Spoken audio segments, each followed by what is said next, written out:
یا نبی اللہ، الصلاۃ والسلام علیک یا حبیب اللہ، وعلی آلک واصحابک یا نور اللہ، صلی اللہ تعالی علیہ وسلم۔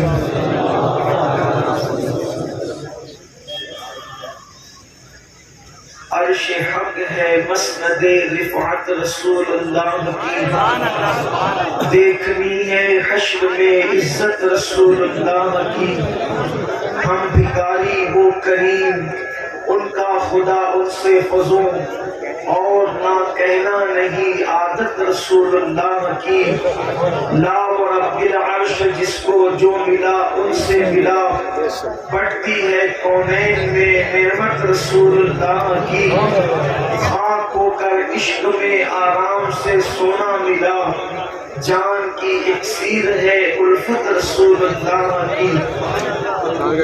آج کی یہ محفل اصلاح عقائد و اعمال کے حوالے سے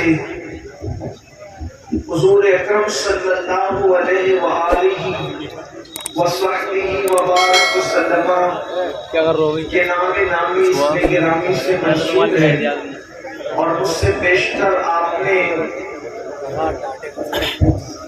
ہماری جماعت کے بڑے بڑے علماء، خطبہ اور دانشوروں کو سماعت کر لیا ہے، اور اب تھوڑا سا وقت ہے اور آپ کے سامنے یہ فقیر حاضر ہے۔ اللہ رب العزت کی بارگاہ میں دعا ہے کہ آیہ کریمہ کی تلاوت کرنے کا جو شرف حاصل کیا، میرا اللہ اس کے متعلق مجھے حق کہنے اور آپ تمام حضرات کو حق سن کر اس پر عمل کرنے اور اسے عام کرنے کی توفیق عطا فرمائے۔ اس وقت پوری دنیا کے اندر مسلم امہ کا جو حال ہے وہ ہماری نگاہوں کے سامنے ہے۔ پوری دنیا میں مسلمانوں کے خلاف نفرت کی بولی جا رہی ہے۔ ایسا لگتا ہے کہ جن دیواروں کے سائے میں ہم رہتے ہیں وہ دیواریں بھی اجنبی ہو گئی ہیں، ماحول اجنبی ہو گیا، دوست اجنبی ہو گئے۔ ایسا لگتا ہے کہ جس چھت کے نیچے ہم رہتے ہیں، برسوں سے جس چھت کے نیچے رہے وہ چھت بھی اب اجنبی سے معلوم ہونے لگی ہے۔ جن درختوں کے سائے میں بیٹھا کرتے تھے، بلکہ بعض ایسے درخت جن کا بیج زمین میں ہم نے ڈالا ہے، جس کو آبیاری ہم نے کی ہے، جس کو کھاد ہم نے دی ہے، وہ درخت بھی اب اجنبی سے لگنے لگے ہیں۔ آخر یہ نفرتوں کا ماحول کیوں ہے؟ آخر یہ ظلم اور زیادتی کا ماحول کیوں ہے؟ یہ جبر کا ماحول کیوں ہے؟ کوئی کہتا ہے حکومتیں بدل گئی اس لیے ایسا ہے، کوئی کہتا ہے حکمراں بدل گئے اس لیے ایسا ہے، کوئی کہتا ہے لوگوں کی سوچ بدل گئی اس لیے ایسا ہے، کوئی کہتا ہے لوگوں کی فکر بدل گئی، افکار بدل گئے، خیالات بدل گئے، نظریات بدل گئے اس لیے ایسا ہے۔ لیکن اگر سچائی اور پوری دیانتداری کے ساتھ ہم حالات کا جائزہ لیں تو بات یہ سمجھ میں آتی ہے کہ بدلا کوئی بھی نہیں ہے، بدلے ہم ہیں اس لیے حالات بدل گئے، بدلے ہم ہیں اس لیے لوگوں کے نظریات بدل گئے، بدلے ہم ہیں اس لیے لوگوں کے افکار بدل گئے۔ آپ کہیں گے ہم کیسے بدلے؟ تو یاد رکھیں یہی ہندوستان کی سرزمین ہے، اور اسی طرح دوسری زمینوں کا بھی آپ جائزہ لیں۔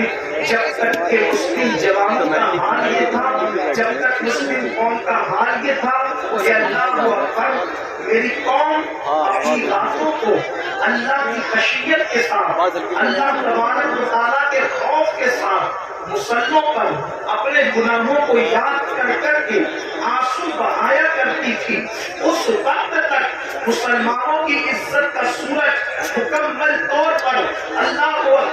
جیسے سر پر سورج انسان کے آتا ہے اور انسان دیکھتا ہے عروج کے وقت، اسی طریقے سے مسلمانوں کی عزت کا سورج مکمل طور پر بلندی پر تھا۔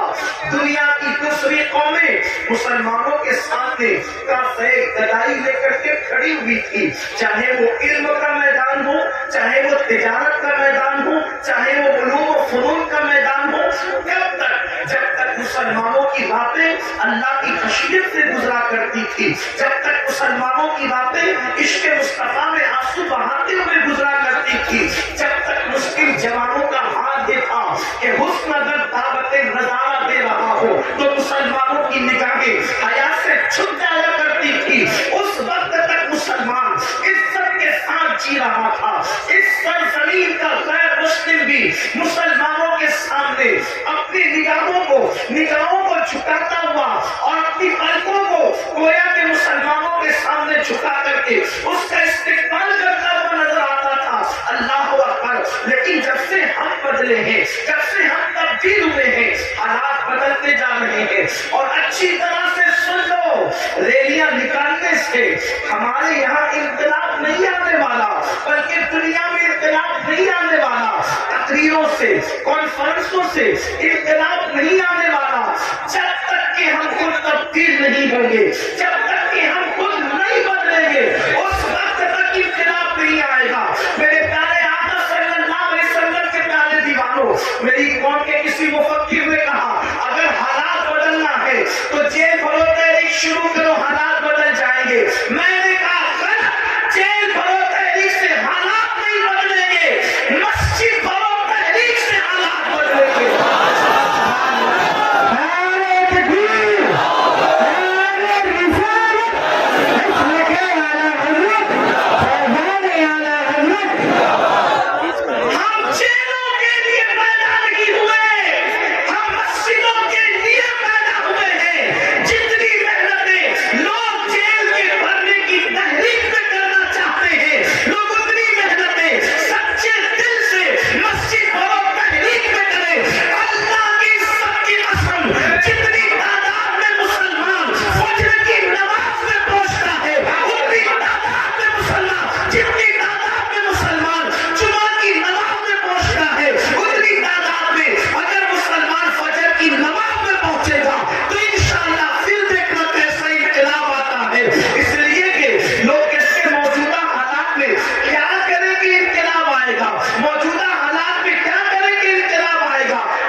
موجودہ حالات میں اللہ کی طرف رجوع ہونا پڑے گا، اس کے رسول کی طرف رجوع ہونا پڑے گا، وگرنہ یاد رکھنا آج جلسوں کے نام پر میری قوم ہزاروں کی تعداد میں جمع ہو رہی ہے، میری قوم لاکھوں کی تعداد میں جمع ہو رہی ہے، اور ہم اس پر پھول رہے ہیں میرا جلسہ کامیاب ہو گیا، ہزاروں لوگ جمع ہو گئے۔ یاد رکھنا میرے نبی نے تو ایسی پبلک کا اعلان آج سے 1450 سال پہلے فرمایا تھا، شاید وہ دن تو آج نہیں آ گیا۔ اللہ کے حبیب کہتا نبی صلی اللہ علیہ وسلم نے فرمایا ایک وقت میری امت پر ایسا آئے گا کہ لوگ دین کی باتیں دل کو بہلانے کے لیے کریں گے، لوگ دین کی باتیں رسمی طور پر کریں گے۔ میرے آقا صلی اللہ علیہ وسلم کے دیوانوں، دل بہلانے کے لیے ہم جمع تو ہو جاتے ہیں، بلکہ دین سننے کے لیے جمع ہو جاتے ہیں، کیا دین پر عمل کرنے کے لیے جمع نہیں ہو سکتے؟ کیا دین پر عمل کرنے کے لیے ہم نہیں آ سکتے؟ اللہ اکبر! آج اگر میرے جوان سے کہا جائے کہ میرے بھائی چل نماز پڑھ تو بہت آسانی کے ساتھ وہ کہہ دیتے ہیں مولانا ٹائم نہیں ملتا، مولانا وقت نہیں ملتا۔ میرے بھائی یاد رکھنا، تجھے کس نے کہا کہ وقت ملے تو نماز پڑھ؟ نہیں، قرآن کہتا ہے ان الصلاۃ کانت علی المؤمنین کتابا موقوتا، کہ مومنوں پر مقررہ وقت کی پابندی کے ساتھ نماز فرض ہے، یعنی وقت ملے تو نماز نہیں، پہلے نماز پڑھو پھر وقت ملے تو دوسرے کام کرو۔ ہم پر پہلے نماز فرض کی گئی ہے، اور انقلاب کیسے آئے گا، تبدیلی کیسے آئے گی؟ یاد رکھنا جب اللہ تبارک و تعالیٰ کسی قوم سے مدد کا ہاتھ اٹھا لیتا ہے تو پھر وہ قوم تباہ اور برباد ہو جاتی ہے، وہ قوم تباہی کے تہانے پر پہنچ جاتی ہے۔ کیا آپ کو نہیں پتا؟ اللہ اکبر، سیدنا فاروق اعظم رضی اللہ تبارک و تعالیٰ عنہ، ان کو شہید کرنے کے لیے ان پر حملہ کیا ہے فیروز نامی ایک شخص نے، ایک مجوسی نے، اور زخموں سے خون بہ رہا ہے، زخموں سے خون رس رہا ہے۔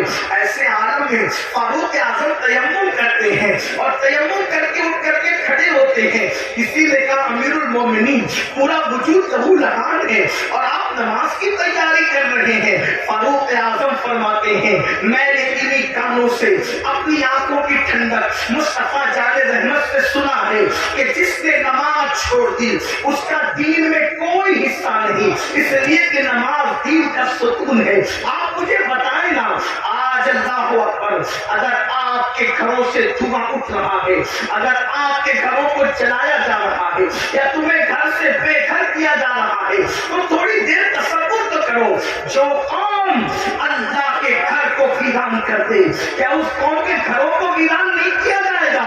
مجھے بتاؤ، تمہارے گھروں میں بلڈوزر چل رہے ہیں تو تمہیں اتنی تکلیف ہو رہی ہے، برسوں سے تم نے اللہ کے گھروں کو ویران کیا ہے، کبھی یہ تو سوچا ہوتا؟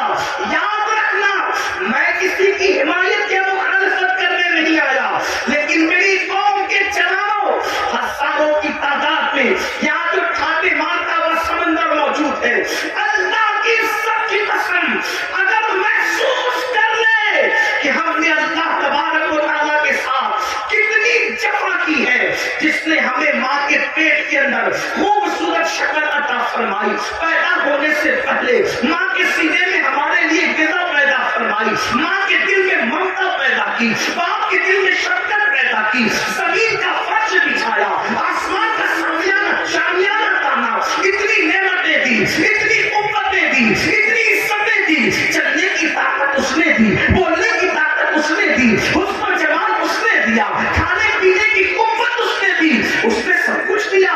دوستوں کے لیے وقت ہے، بیوی کے لیے وقت ہے، بچوں کے لیے وقت ہے، بھائیوں کے لیے وقت ہے، سب کے لیے وقت ہے، حتیٰ کہ اپنے کتوں کو ٹہلانے کے لیے وقت ہے، حتیٰ کہ چڑیا کوتے پالنے کے لیے وقت ہے، حتیٰ کہ طوطا مینا کو دینے کے لیے وقت ہے، لیکن وہ خدائے وحدہ لا شریک جس نے ساری نعمتیں عطا کی ہے اس کے لیے 10 منٹ کا ٹائم نہیں۔ سن لو، حالات اس سے بھی بدتر ہوں گے، حالات اس سے بھی زیادہ بگڑیں گے اگر ہم نے اپنے آپ کو بدلنے کی کوشش نہیں کی۔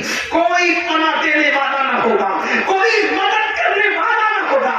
اللہ اکبر، فرمایا گیا جب مسجدیں تعمیر کی جاتی ہے، جب مسجدیں بنائی جاتی ہے اور اس میں نماز ادا کرنے کے لیے لوگ نہیں آتے تو رات کی تاریکی میں مسجد اللہ کی بارگاہ میں عرض کرتی ہے مولا جس نے مجھے ویران کیا تو ان کے گھروں کو ویران کرتے ہیں۔ ہمارے گھر ویران کیوں نہیں ہوں گے؟ ہمارے گھروں سے آگ کے دھوئیں کیوں نہیں نکلیں گے؟ ہمارے گھروں کو زمین بوس کیوں نہیں کیا جائے گا؟ اس لیے کہ ہم نے برسوں سے اللہ کے گھروں کو ویران کر دیا۔ جمعہ کی 2 رکعت کے سوا ہمارے نامے اعمال میں ہے کیا؟ ایک جمعہ کی 2 رکعت مسلمانوں کی 95% آبادی نماز کے لیے نہیں۔ رمضان المبارک کا حال یہ ہے، تراویح سے لوگ غائب، اتنی رکعتیں مولانا کیسے پڑھیں گے؟ دوستوں کے ساتھ گھنٹوں کھڑے رہ سکتے ہو اور رب کی بارگاہ میں کھڑے نہیں رہ سکتے۔ جن کے لیے، جسم کو بنانے کے لیے ہم برابر وقت نکال لیتے ہیں۔ میں اپنے جوانوں سے کہتا ہوں بالکل جم کرو، وقت نکالو، لیکن یہ بھی کہتا ہوں جسم بنانا ہے تو جم جاؤ، اور اگر قبر کے کیڑوں سے جسم کو بچانا ہے تو مسجد میں آؤ۔ جم جاؤ گے تو جسم بنے گا، مسجد میں آؤ گے تو جسم قبر میں بچے گا۔ ہاں ہاں، ایسے بھی لوگ ہیں، ایسے بھی لوگ ہیں کہ جن لوگوں کے کفن کو کو بھی مٹی نے میلا نہیں کیا، ان کے کفن بھی محفوظ رہے۔ ارے دور کہاں جاتے ہیں اور کدھر جاتے ہیں؟ یہی مراد آباد کی سرزمین ہے، اور اس سرزمین پر ایک اللہ رب العزت کا ایسا بندہ جو اپنے وقت کا عظیم عاشق رسول تھا، جسے دنیا، اور وہ بھی اللہ اکبر، مجاہد حریت، مجاہد آزادی 1857 کا وہ عظیم ہیرو جس نے انقلاب میں اپنا خون جگر دے کر کے اللہ اکبر اسی ملک کی آزادی کے لیے بنیادیں فراہم کی، اسے دنیا سید کفایت علی کافی مراد آبادی کے نام سے جانتی اور پہچانتی ہے۔ آپ جانتے ہیں ان کے مزار مقدس سے روڈ ہو کر کے گزر رہی تھی، اور اللہ اکبر جب کھدائی ہوئی تو اس وقت لوگوں نے دیکھا کافی مراد آبادی کا جسم تو جسم محفوظ تھا، لیکن کفن کو بھی مٹی نے میلا نہیں کیا تھا۔ اس کی زندگی ہے اللہ اکبر، یہ اللہ کے وفادار لوگوں کی زندگی ہے، یہ اللہ اور رسول کے وفادار لوگوں کی زندگی ہے۔ کافی مراد آبادی کا ذکر آیا، ایک بات میں اپنے جوانوں کو بتانا چاہتا ہوں، اس لیے کہ یہ مراد آباد کے قریب کا علاقہ ہے، بلکہ مراد آباد کا ایک حصہ ہے۔ تھوڑا سا یاد رکھنا، ہم نے اپنے اسلاف کو بلایا، میرے پیارے آقا علیہ السلام کے پیارے دیوانوں، ہم بہت عشق رسول کی بات کرتے ہیں، ہم بہت محبت رسول کی بات کرتے ہیں، لیکن بڑی معذرت کے ساتھ بڑے بڑے علماء موجود ہیں، حضرت مفتی صاحب قبلہ بھی یہاں موجود ہے، اگر میں غلطی کروں، حالانکہ میرا کوئی علمی معیار نہیں، میرے تقوی کا کوئی معیار نہیں، میں آپ سب سے زیادہ گنہگار ہوں، علمی حیثیت بھی میرے پاس کچھ نہیں، لیکن میں آپ کے سامنے بات رکھنا چاہتا ہوں، جتنا ہم عشق رسول کا دعویٰ کر رہے ہیں اتنا عشق مصطفیٰ میں ہم کمزور ہیں۔ یاد رکھنا، جس دن مسلمان سچا عاشق رسول بن جائے، ہم نعرے والے عاشق بنے، ہم کھچڑے اور شربت والے عاشق بنے، ہم بریانی والے عاشق بنے، لیکن ہم نے سچے عشق رسول کی طرف کبھی قدم نہیں بڑھایا۔ بڑی معذرت کے ساتھ آج جب یا رسول اللہ کے نعرے تو بہت لگ رہے ہیں، مجھے اس نعرے سے کوئی اختلاف نہیں، مجھے بہت اچھا لگتا ہے جب کوئی لبیک یا رسول اللہ کہتا ہے۔ کبھی سوچا لبیک یا رسول اللہ کا مطلب یا رسول اللہ میں حاضر ہو، حضور کہہ رہے نماز کے لیے آ، کیا کبھی کہا یا رسول اللہ میں حاضر ہو؟ حضور بلا رہے نماز کے لیے آ، وہاں سے تو غیر حاضر ہے۔ حضور فرما رہے اپنے چہرے پہ داڑھی سجا، وہاں سے غیر حاضر ہے۔ حضور فرما رہے ماں باپ کے حقوق ادا کر، وہاں سے تو غیر حاضر ہے۔ حضور فرما رہے ہیں اپنے بھائیوں کے حقوق ادا کر، وہاں سے تو غیر حاضر ہے۔ حضور صلہ رحمی کے لیے فرما رہے ہیں، وہاں سے تو غیر حاضر ہے۔ حضور بیوی کے ساتھ اس نے سلوک کا حکم فرما رہے ہیں، وہاں سے تو غیر حاضر ہے۔ حضور بچوں کی اچھی تربیت کے لیے کہہ رہے ہیں، وہاں سے تو غیر حاضر ہے۔ حضور پڑوسیوں کے حقوق کی بات کر رہے ہیں، وہاں سے تو غیر حاضر ہے۔ پھر کس منہ سے تو لبیک یا رسول اللہ کا نعرہ لگا رہا ہے؟ ہر نیکی کی جگہ سے تو غیر حاضر ہے، اور پھر کہاں تو حاضر ہونے کی بات کر رہا ہے؟ تو بڑی معذرت کے ساتھ ہم نعرے والے عاشق بنے، ہم لوگ اپنی طبیعت کے عاشق بنے، مگر یاد رکھو اس شام تو وہ تھے کہ جب رسول اللہ کے منادی نے اعلان کیا چلو مصطفیٰ جان رحمت سروں کے نذرانے کو لے کر کے بلا رہے ہیں، تو پہلی رات کی دلہن کو چھوڑ کر کے سر کٹانے کے لیے وہ جوان آ جاتا ہے، وہ سر کٹانے آ جاتے تھے، ہم سر جھکانے کے لیے آنے کو تیار نہیں ہے۔ حضرت کافی مراد آبادی کی بات چل رہی تھی، ہم وہ کیسے عاشق تھے، کیسے اس شام میں سے تھے۔ اللہ اکبر، جب ان کو پھانسی کی سزا ان لوگوں نے اپنے طور پر دینے کی کوشش کی، حالانکہ وہ کوئی سزا نہیں تھی، عشق کی سزا نہیں ہوتی، عشق میں تو مزہ ہوا کرتا ہے۔ حضرت نقوی مہریزی رحمۃ اللہ علیہ نے بڑی پیاری بات کہی ہے، کہتے ہیں عشق گر جرم ہے پھانسی کی سزا دو مجھ کو، عشق گر جرم ہے پھانسی کی سزا دو مجھ کو، پر کرے یار پہ مجھ کو یہ سزا دی جائے، پر کرے یار پہ مجھ کو یہ سزا دی جائے۔ حضرت کافی مراد آبادی سے کہا جاتا ہے، اللہ اکبر، ہر مرنے والے سے پوچھا جاتا ہے، ہر پھانسی جس کو دی جاتی ہے، جس کی گردن پہ تلوار رکھی جاتی ہے، جس کو دنیا سے رخصت کیا جاتا ہے، اس کی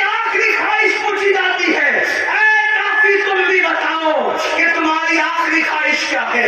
اللہ اکبر، آپ مجھے بتائیں تو صحیح، اب زندگی باقی نہ رہے گی، زندگی کا چراغ گل ہو جائے گا، اب زندگی کی رانائیاں نہ رہے گی، زندگی کا بھی بہانے اجڑ جائے گی، اور ان سے پوچھا جا رہا ہے کافی تمہاری آخری خواہش کیا ہے؟ دیکھو عشاق ایسے ہوتے ہیں، انقلاب ان سے آتا ہے، انقلاب ایسے لوگ وفا کرتے ہیں۔ اللہ اکبر، جب حضرت کافی مراد آبادی کو کہا گیا آخری خواہش کیا ہے تو فرماتے ہیں پوری زندگی اپنے نبی کی نام لکھتا رہا، آخری خواہش یہی ہے کہ دنیا سے جاتے جاتے میں اپنے نبی کی ایک نام میں اضافہ کرتے جاؤں۔ اور آپ اندازہ کریں یہ زمین اہل علم کی زمین ہے، ان سے پوچھو اگر بچہ پاس میں بیٹھ کے رو رہا ہو تو اگر شیر کی آمد ہوتی ہے تو کسی کے رونے کی آواز ہی سے شیر کی آمد ختم ہو جاتی ہے، اشعار پھر ذہن میں نہیں آتے۔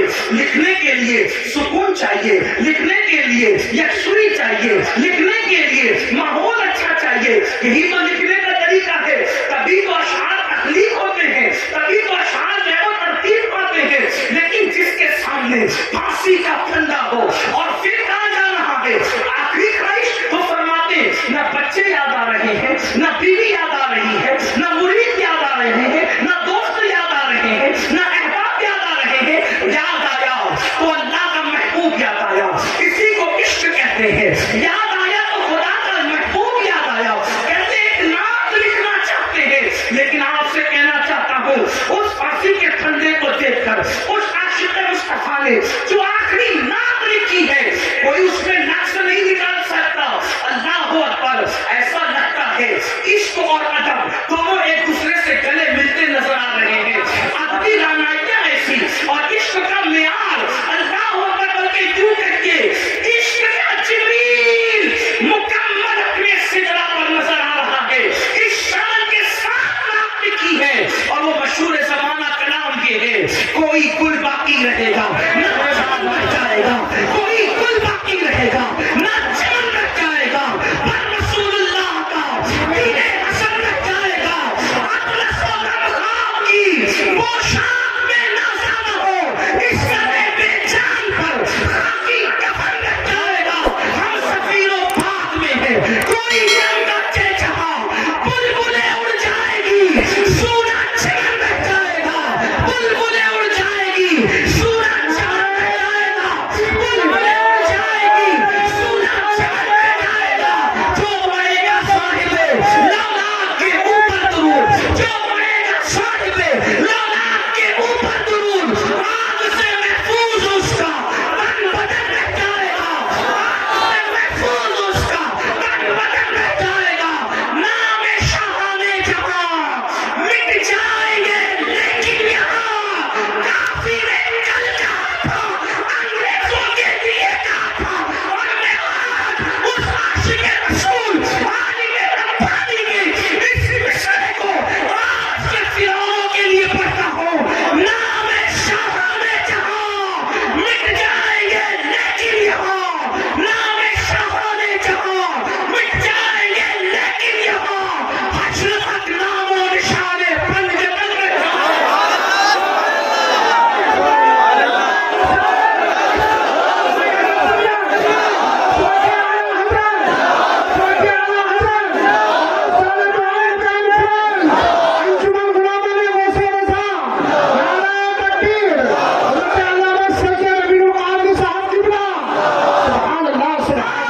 شاہان جہاں مٹ جائیں گے لیکن یہاں حشر تک نام و نشانے پنجتن رہ جائے گا، اور سب فنا ہو جائیں گے، سب فنا ہو جائیں گے، کافی ہو لیکن حشر تک سب فنا ہو جائیں گے، کافی ہو لیکن حشر تک نام حضرت کا، نام حضرت کا زبانوں پر سخن رہ جائے گا، نام حضرت کا زبانوں پر سخن رہ جائے گا۔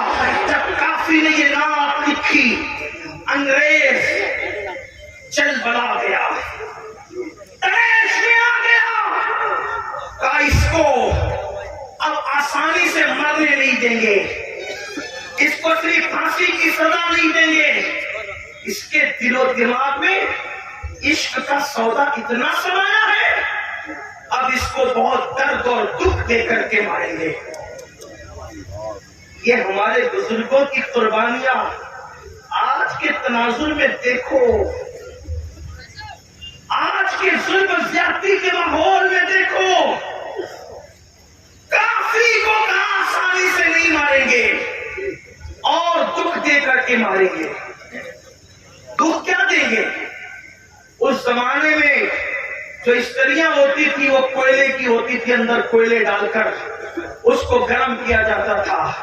حضرت کافی مراد آبادی کو کوئلے کی استری کے اندر کوئلے ڈال کر جب آگ دہکائی گئی تو کافی کے بدن پر وہ استری چلائی گئی، جسے آپ آئرن کہتے ہیں، جسے پریس کہتے ہیں، وہ استری حضرت کافی کے بدن پہ گرم گرم چلائی گئی۔ جب کافی کے بدن پہ گرم گرم چلائی گئی، ادھر وہ استری چل رہی تھی اور ادھر عالم بیداری میں کافی کے سامنے مصطفیٰ جان رحمت کا جلوہ